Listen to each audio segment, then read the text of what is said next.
Hi, Terry. Hi, Max. How are you? Oh, I was gonna say, no. Just my alarm clock. Terry was, there's Max. Wonderful. There's Terry. Fine. Good. All raring to go. Ready for takeoff. That's good. Sort of. Yeah, unmute. Are we unmuted? No, we're fine. We're on mute, but we can't hear it. Something going on. Oh, come on. We got this figured out. Okay, I'll No, that's mute your and, speakers. let you get No, on my with it. speaker's supposed to be on right here. We had it working earlier today. Oh, you did? We want to public.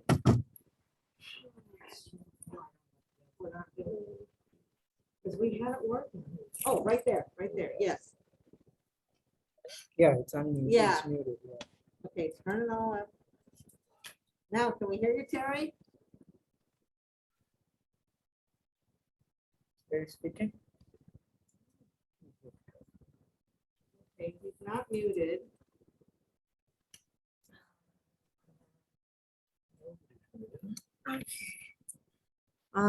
Microphone. Okay, not the system. Check this one, select the speaker right there. Okay. Terry, can you hear us yet? Yeah, I can hear you. Yeah, okay, somebody had changed the speakers just in the last half hour. Go figure. All right, great. So we've got, I know, Ravi's here. He's, you know, there's a bunch of guys here, but they're out there talking and all that kind of stuff. So we've got John, we got Raj, Alberto, Roberto. Got it. You count, you're here. Okay, and you figured out how to get him so he can share? Okay. Yeah, I think so. So share right there. And one participant can share at a time. So he should be having the right So to you share can that. just make him the host. You can click on participants and make Terry the host. Okay, I knew there was something else. Oops, something else we can do there too. Click on the participant. Oh, just click on, oh, okay, wait a minute. Yeah, you do it because I don't do this left-handed. Participants, there we go. And then, oh, more, Yeah, click on more. No, not mute. Don't mute him. Yeah, you muted him. There you go. Now more. Ask to unmute. So Terry has to unmute himself. Yeah, make host. There he is. Yeah. Down there. Under the next one. There you go. Okay, do you want to change host to Max Smith? Oh, Max Smith. Now Max is host. Well, we forgot Terry. Okay, so I can like take this away. No, go back to Terry. There we go. Up Ken. No, no. So Max now has- we gotta no, Max unmax- has to make Terry the host because you Oh, made Max the host. Max, are you there? Uh-oh. Yes, I'm here, yeah. See, Colin, we needed you. Hi, how are you? Am I muted? I'm not sure. Am I muted? Oh, I can hear No, you. we can- Oh, okay, so not. Okay. So Max, you need to change your host to Terry. I need to what? Max, we need to change Terry, change host to Terry because we incidentally made you the host. Oh dear. All right.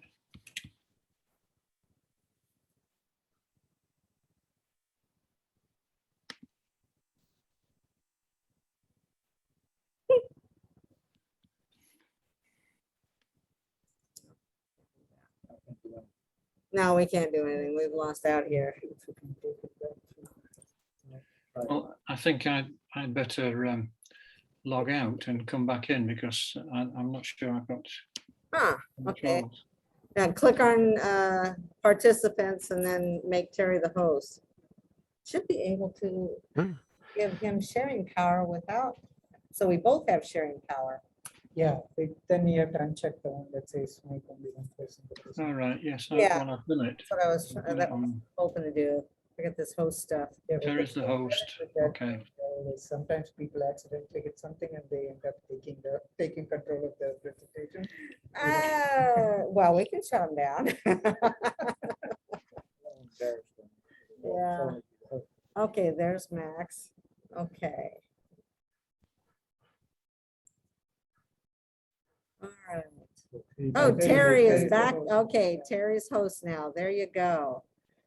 Okay, well, I'm supposed to still do a spiel of saying welcome, but you know, we're all here. Oh, yes. Why don't you sit right here? That's a sensitive mouse. Yes. Raj, No, park it, no, yeah. please, Oh, no, I don't need to be there. Welcome to SEAPEX and India Study Circle. It's good to see everybody. I appreciate you coming and those who are here. We do have more, they just haven't trickled in yet. So let's get started. Terry, the show is yours. Right. You just want me to share the screen? Your host, so you should Yeah, be you able to just need share. to just share the screen. Yeah. Just share the screen, right?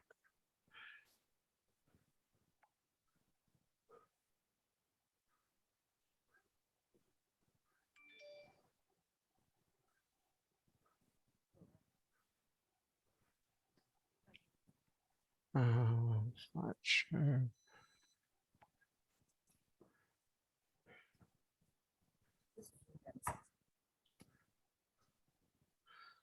Right. Well, first of all, thank you for inviting me to SEAPEX, and good morning to everyone. The presentation I'm showing today is the R.A.F. in India. After the First World War, the Royal Air Force in India were left to blaze the trail between the leading Indian cities. The experience of flying conditions in India was of the utmost importance to the government when promoting commercial aerial flying and transport. They helped in supplying flight routes, partaking in aerial displays, and undertook emergency and goodwill flights on many occasions. They operated the only postal service after a catastrophe. Stephen Smith persuaded pilots to carry many unofficial mails, and the pilots would post these covers on arrival from their destinations. Without Stephen Smith, covers from many of the flights would not exist. And this presentation shows a selection of covers in chronological order that were carried by the RAF to, within, and from India between 1918 and 1934. As part of surveying an air route from Egypt to India, Major General Borton and Major General Salmon, together with Captain Ross Smith and mechanics Shears and Bennett, flew in a Handley Page 0400 from Cairo on the 29th of November 1918. The route to Cairo took them via Basra, Bashaya, Bandar Abbas and Shabar. At Bandar Abbas, they were held up for 3 days whilst the undercarriage was being repaired following a rough landing. 18 items of mail are recorded originating from this flight. The cover I'm showing is one of 3 items that was sent by Major Herbert Owen Carroll and carried on the flight. Majors Borton and Salmond were staying with Carroll in his cottage over the 3 days that they were there, and they offered to carry covers for him. And so 3 covers were sent, and they autographed all 3 covers on the reverse. This is the only cover that is not in my collection, but there's a good reason for showing it. The first through aerial mail from Great Britain to India was on the 13th of December 1918, when a joint Handley Page V-1500 bomber named Old Carthusian flew from Martlesham in England to India, carrying a small mail en route. It was crewed by Major McLaren, Captain Jock Halley, Sergeant Smith, Crockett and Brown. And the purpose of the flight was to fly to Delhi and for it to take part in the Third Afghan War. Mail is recorded having been flown from Basra, Baghdad and Bandar Abbas. The cover shown is an official cover flown from Bandar Abbas. It was censored at Karachi and then put in the ordinary post. Engine problems had forced the plane to land on several occasions in order to carry out repairs. When they reached Amara on the Mekran coast, a forced landing was made and it was thought that the flight would have to end. A telegram was sent to Karachi, and on the morning of the 15th of January, a ship arrived, HMS Britomart, and took McEwen, Sergeants Brown and Crockett, and everything that had been removed from the aircraft, including most of the mail, and they arrived at Karachi on the 17th of January. After reaching Karachi, mail was sent by rail to Delhi, and a circular cachet was applied, and it was back-stamped Delhi on the 20th of January. The cover shown is one of the covers flown from Baghdad, which has a 4-line cachet applied and a postal cancellation of FPO 55, 9th of January. The Old Carthusian was repaired and flew on to Karachi when it undertook further repairs. But before leaving Bandar Abbas, Major Carroll gave 2 letters to Captain Halley, who promised to post them in India. He put both letters in his pocket and they stayed with him throughout the journey. He posted one letter in Karachi and the other in Delhi the day after his arrival on the 23rd of January. This is the only known cover flown all the way from Bandar Abbas to Delhi. It was posted in the post box at Kashmir Gate, and the postal authorities were not sure if it could be sent free of charge or there was going to be a charge to pay. And so they stamped it bearing and put a note on the cover for the Meerut postmaster to decide for himself. This is the letter that was inside the cover. It was written on naval signal form, dated 13th of January, 1919, Bandar Abbas. And the contents read, "My dear Cookson, just a line to wish you and yours the New Year's greetings and the best of luck by the first England to India aeroplane. Yours ever, H.O. Carroll." And he gave it to Jock Halley, who then put it in his pocket. there was a prize of £10,000 offered by the Australian government for the first Australians to fly from England to Australia in a British aircraft. And this was achieved by Ross and Keith Smith, together with Sergeants Bennett and Shields. On the 12th of November 1919, they took off from Hounslow in their Vickers Vimy biplane, GEAOU, which a lot of people interpreted to mean God help all of you.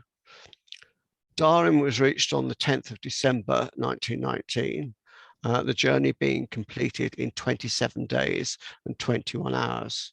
Both pilots were knighted for their achievement. This is one of the few covers that were carried from Bandar Abbas to Karachi and then posted in the normal way back to Bandar Abbas. There's a 3-line cachet applied in violet. These are photographs of Ross Smith arriving in Australia on the 10th of December. And on the right-hand side, the banquet given by the Prime Minister, Mr. Hughes, and awarding the £10,000 cheque to Ross Smith. A weekly Karachi-Bombay air service was started on the 23rd of January 1920. The mail was carried by the Avalon 10s of number 97 Squadron R.A.F. with a night stop at Rajkot. The purpose of the service was to connect Karachi with incoming and outward bound mail boats at Bombay. And a special cancellation was designed and used for the mail at Bombay and Karachi. These two covers were carried on the first flight from Karachi and the first return flight from Bombay. The registered cover on the right was carried on the second return service, but due to mechanical trouble, the aeroplane made a forced landing after leaving Rajkot, causing a 4-day delay. And the item on the right is a registered postcard, which is quite unusual. It was carried on the final flight, and which was the 7th flight from Karachi. After 7 flights in each direction, the service was discontinued because there was a running loss of £4,000. We have an attempted world flight by Blake, Macmillan and Malins in 1922. On 24th of May 1922, Major Wilfrid Blake, Captain Norman Macmillan and Lieutenant Colonel Broome as an engineer and photographer left Croydon to attempt a round-the-world flight. At Marseille, Captain Geoffrey Malins replaced Broome as photographer and remained as part of the crew for the rest of the flight. The flight received planning and logistical support from the R.A.F. and the Air Ministry. Calcutta was reached on the 13th of August. Here, Blake had to be operated on for appendicitis and was unable to continue. In all, 3 aeroplanes were used for this attempted flight. The first one crashed at Marseille. The second one was auctioned off in Calcutta. And the third one crashed at Lukindi Shah on the 19th of August 1922 and was written off. The crew were then rescued by ship.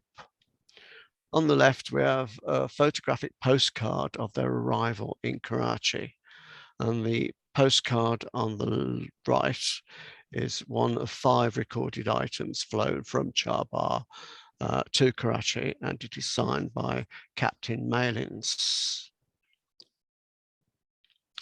There was an attempted world flight by Squadron Leader McLaren between March and August 1924.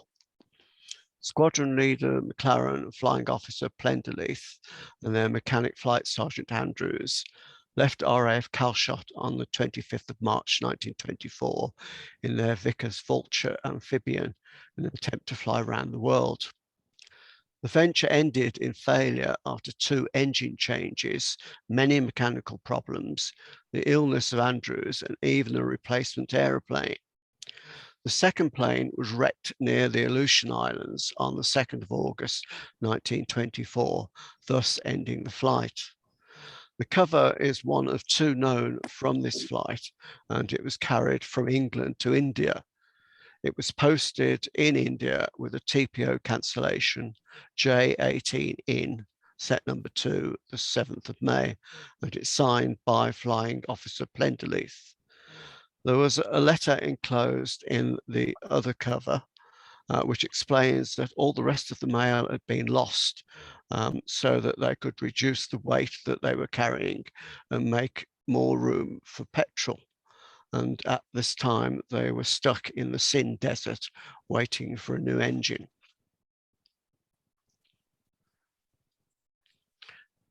In January 1925, a flight of 6 Davolin 98 aircraft left Raizapur in northern India for Calcutta on the 15th of January under the command of Wing Commander Pink and 5 other officers. Stops were made at Rawalpindi, Lucknow, Ambala, Delhi, and Allahabad. A small mail of 14 letters were picked up at Ambala and carried to Calcutta. Letters were posted on arrival in Calcutta on the 19th of January. All the letters were initialed by Major Wheeler and Wing Commander Pink. After 5 days, the return journey took place on the 23rd of January from Calcutta to Raizapur. A special cachet was applied to all the mail, and it was signed by Flight Lieutenant Graham. There were 35 covers for Ambala, but as the flight did not stop there, the covers were carried to Raizapur and posted on arrival on the 2nd of February. And there was a mail of 64 letters and 25 postcards for Nowshera from Calcutta to Raizapur, and they were also posted on arrival. Owing to heavy rains on the 8th and 9th of June 1925, all means of communication between Hindubad and Quetta were cut off. Mails were transported by aeroplanes of number 28 Squadron R.A.F, whose headquarters were at Quetta. Flights were made on the 11th and 12th of June 1925. No special obliterator or cachet was used, and the total mail was not more than 22 pounds. Only about 12 covers in each direction are thought to have survived. There was a demonstration flight in December 1925 when 5 R.A.F aeroplanes made a demonstration flight over Calcutta on the 31st of December in aid of R.A.F charities. 2 of the aeroplanes carried 3,000 leaflets each, which bore a cachet and were dropped over the city. Very few have survived. There were 2 different headings, and these were in red and one in black. All the leaflets have a date error at the bottom, which is 1925 instead of 1926. 6 de Havilland 9As of the Royal Air Force left their headquarters at Raizapur on the 20th of December 1925 en route for Calcutta, arriving on the 24th of December. The journey of 1,800 miles was completed in 18 flying hours. The planes landed at Ambala, Kaunpur, and Patna. No mails were carried on the outward trip. On the 2nd of January 1926, the aeroplanes left for their return trip to Raizapur, and a total of 120 items of 25 items of mail were carried. A photographic vignette and purple cachet were applied to each item. Shown are covers for Patna and Raizapur. On the 22nd of January 1926, a record non-stop flight of 720 miles was made by Flight Lieutenant Spence of the R.A.F. in a De Havilland 9A from Karachi to Raizapur. The distance was covered in 6.5 hours. This was the longest non-stop flight to have taken place in India. A mail of 40 letters was carried from Karachi. Each letter received the Royal Air Force Karachi Aircraft Depot's oval cachet and also first trip printed in black ink. On arrival, the letters were stamped with the Raizapur 27th Squadron Royal Air Force cachet in purple ink. Captain Neville Stack and Flying Officer Bernard Leet were invited to take place in an R.A.F. display in India. They left England in a pair of DH-60 Moths on the 15th of November 1926. At Baghdad, Stack and Leet arranged to fly an official mail to Karachi. This was advertised by the Iraq Post Office. Letters had to be handed in to the post office between 10 a.m. and 11:30 a.m. on the 21st of December. They carried a total of 465 letters. Each letter was cancelled with a special 3-line cachet. From Karachi, letters were then forwarded in the normal mail. Stack and Leet arrived at Karachi on the 8th of January, and after taking place in various aerial displays, Stack and Leet had their machines overhauled. They then left Karachi for Delhi via Lahore on the 16th of February 1927. They carried 900 letters for Delhi and 60 letters for Lahore. The postal authorities sanctioned a special cachet to be used on mail carried by them. The cover on the left was carried from Karachi to Delhi and then by surface to Calcutta, whereas the cover on the right was carried to Lahore and then surfaced to Rawalpindi. The cover on the right is signed by Neville Stack. The biggest aerial event by the R.A.F. in India took place at the New Delhi race course on the 21st of February 1927. There was a display of flying by over 80 aircraft by R.A.F. pilots in front of His Excellency the Viceroy, who was Lord Irwin, and the entire official world of Delhi. Small mails were carried between 6 R.A.F. aerodromes, and each letter bears a special Royal Air Force display obliterating postmark and a similar delivery mark on the reverse of the covers.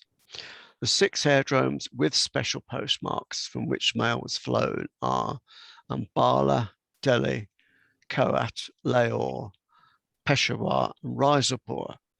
And the postmarks vary between the 17th and the 24th of February 1927. On the right is a page of the events from the program, and it shows 9 of the events that were taking place. These are examples of the obliterators and receiving postmarks that were used at the 6 places where mail was flown to and from. On the left, we have the marks for Delhi. The top one shows a delivery mark, and that was flown from Ambala to Delhi. And the bottom cover shows the cancellation from Delhi to Lahore with the dispatch mark. On the right, we have the Ambala special postmarks. There's an official cover at the bottom from Ambala to Lahore. This is quite scarce, as very little official mail was flown during the pageant. We have the special marks from Kohat. The top cover was flown from Delhi and has got the delivery mark of Kohat of 23rd of February.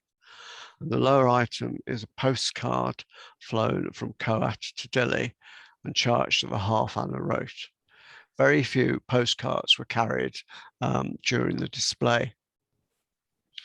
There were 3 dispatches of mail from Lahore. The top cover on the right is from Peshawar to Lahore, dated the 17th of February. And the lower cover was from Lahore to Delhi. These are the Raizapur special postmarks. The top one is a delivery receipt mark at Raizapur. And the lower cover has got a vignette depicting machines in flight and was attached to every cover. There were only a total of 63 letters carried from Raizapur during the pageant. On the right, we have a top cover flown from Delhi to Peshawar, which was on the last flight on the 24th of February. And the lower cover was flown from Peshawar to Delhi on the first flight on the 17th of February. On the 20th of June, 1927, a DH-60 Moth, which won the King's Cup race in 1926, arrived in Calcutta, piloted by Flight Lieutenant Vetch. He was on a survey trip from Karachi via Delhi. Whilst in Calcutta, he made 2 souvenir mail flights with permission of the postal authorities. The first flight was on the 27th of June, when 10 cards and 1 letter were carried. On the reverse, they are certified as flown and initialed by the pilot. The second flight took place on the 2nd of July, when a mail of 276 letters and 49 postcards were carried, and special envelopes were printed for this occasion. Flight Lieutenant Vetch flew from Calcutta to Shillong, carrying a small batch of mail in 1927. It was arranged that the plane should leave Calcutta on the 12th of July, but owing to engine trouble, there was a 3-day delay. Most covers are stamped with a special cachet. 90 covers were carried from Calcutta for Shillong, but due to an oversight, 35 of these covers were posted at Cherrapunji.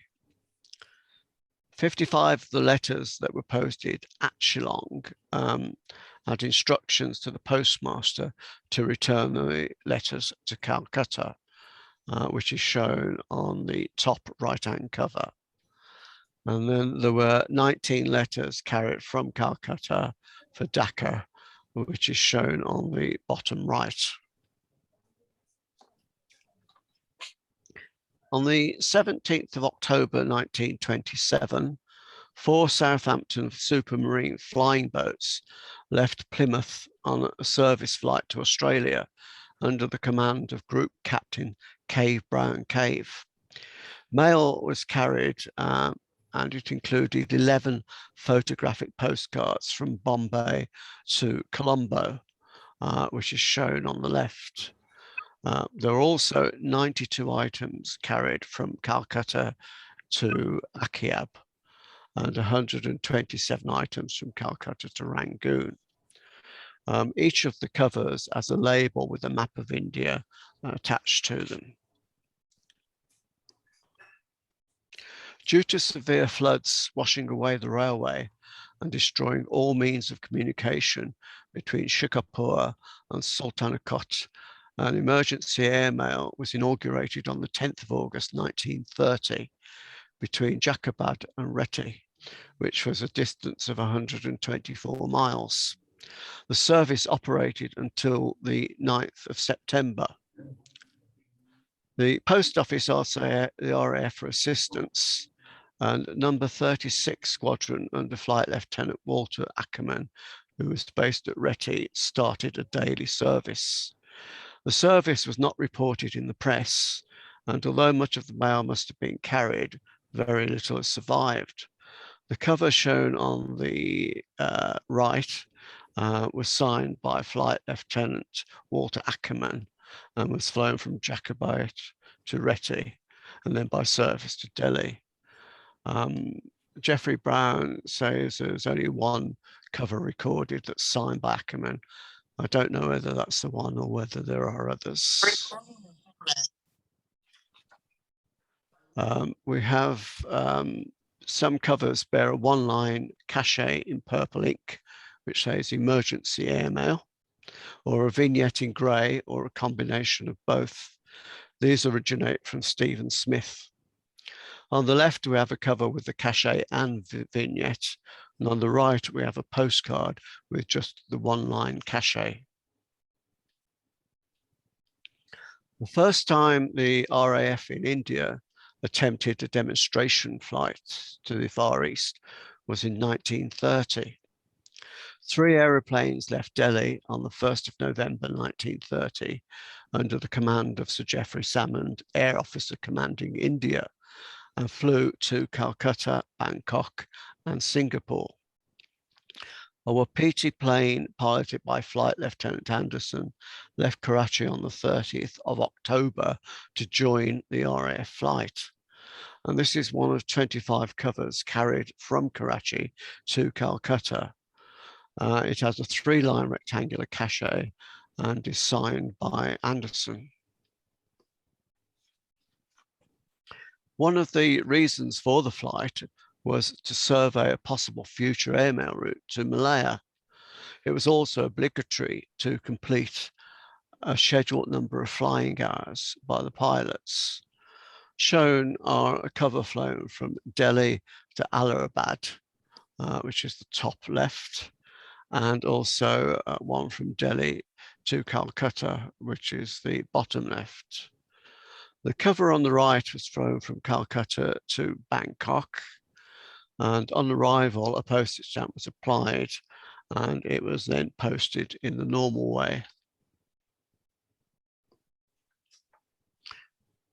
For the return flight, the Singapore's left on the 14th of November and arrived in Calcutta on the 18th of November 1930. In addition to official documents, a small mail was carried for Calcutta, Delhi, and Karachi. The cover on the left is one of 6 covers carried from Singapore to Calcutta, where a cachet was applied in black ink. And the cover on the right was carried from Calcutta to Delhi. The cover on the left was carried from Calcutta to Allahabad, and the cover on the right was carried from Allahabad to Delhi. The flight was delayed here due to storms and bad weather. On the 1st of December 1930, urgent dispatches were conveyed by the R.A.F. from Delhi to Jodhpur. Included with the dispatches were 8 covers. They bear a small oval cachet of the Gordon Highlanders and are signed by Flight Lieutenant Anderson. On their initial flight from Calshot to the Far East, the 39th Squadron of the Royal Air Force, besides picking up official documents from Karachi, carried 10 letters for delivery to Victoria Point. This is a cover which is back-stamped Victoria Point, the 16th of December 1930, and it is signed by Squadron Commander A. Milne and S. Booth Russell.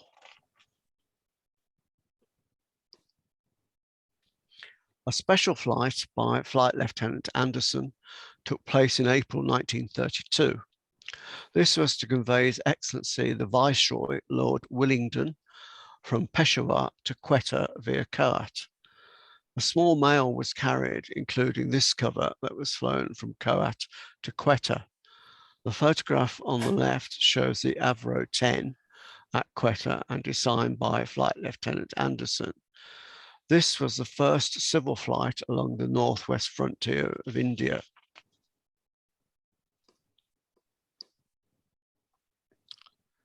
The Euston Mount Everest expedition was mounted to fly over the summit of Mount Everest. The enterprise was sponsored by Lady Euston, who donated £15,000. 2 attempts were sanctioned by the King of Nepal. 2 flights over the summit by squadron leader Lord Clydesdale and Flight Lieutenant McIntyre were both successful on the 3rd and 19th of April. The cover on the left is one of 25 that were carried on the first attempt over the summit. There were also 2 survey flights on the 8th and the 20th of April by Air Commodore P. Fellows.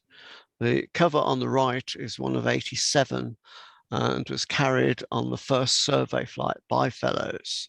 A fee of 1 guinea was charged for each cover, the money going to R.A.F charities, and all these were designed and signed by Stephen Smith.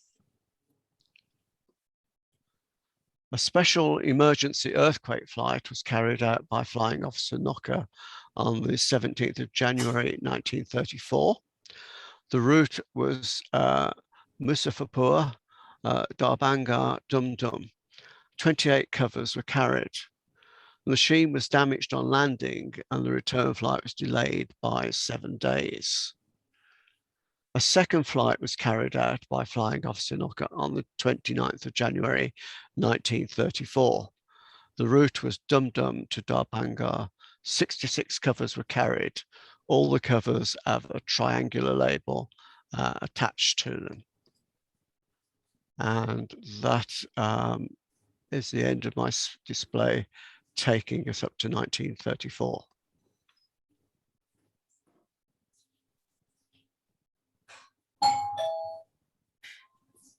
All right.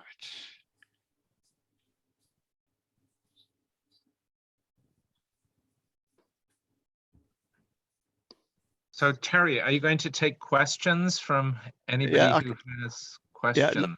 Yeah, I can take questions.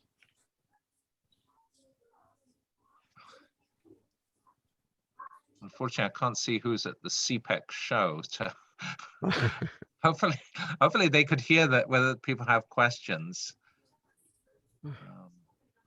So Neil, do you have a question on the Quetta aspect?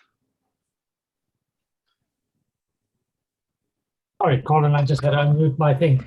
I obviously Terry has just covered up to 1934, but I wondered how many of these were actually exploratory route planning flights. You had a whole lot of flights you covered. Many of them appear to be demonstration flights, but apart from the one to Malaysia, you didn't talk about route exploration flights. And I wondered if you could just expand on that and the role of the R.A.F. from 1920 to 34 on the role of the R.A.F. in opening up these new routes. Yeah, a lot of the flights were from various locations along the northwest frontier. And I think they were just routine flights because the pilots had to get so many flying hours in. In the 1920s, they were also trying to set records. I mean, we have the first long distance flight,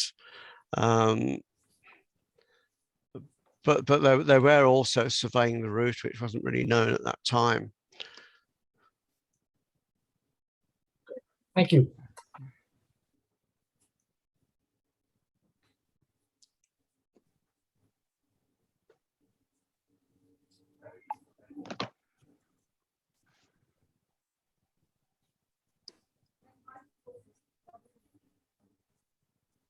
Are there any questions in the room at the SEAPEX show?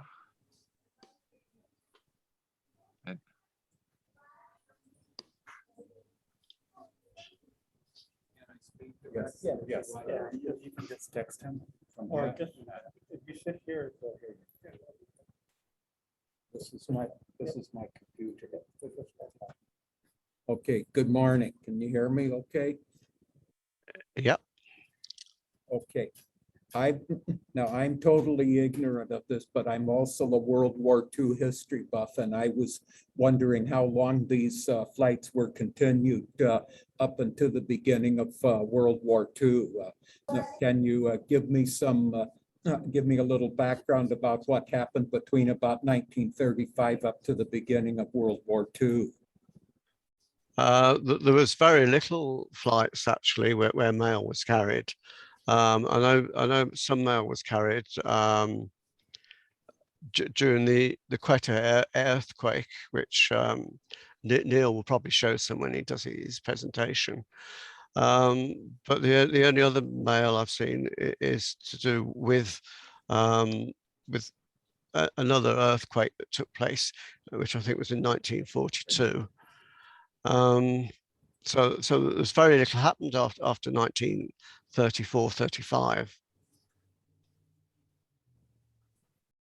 So I get the impression that these flights of these nature were pretty much discontinued after about 1934 and 35.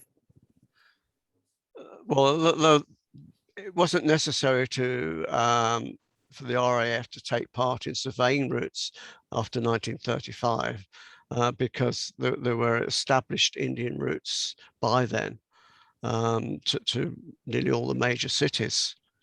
You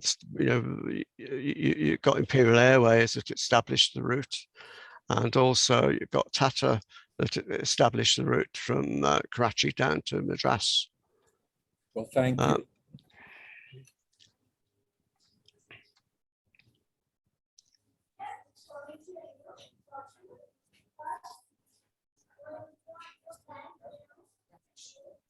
Okay. He needs to turn control back over to us. Let's see. Yeah, he's here. He's right there. No, that's not you. No, Aditya. Nope, Aditya's not here then. Okay, so we need to end this. You want to end? Yeah, and we end the meeting. All right. Terry's done. Everybody's done. Thank you, Terry. We appreciate Okay, it. pleasure. Terry, Next thank you. meeting. Thank you very Right. much. Okay. Yeah, well, no, because we got to click into the next meeting. Okay, so we do a leave.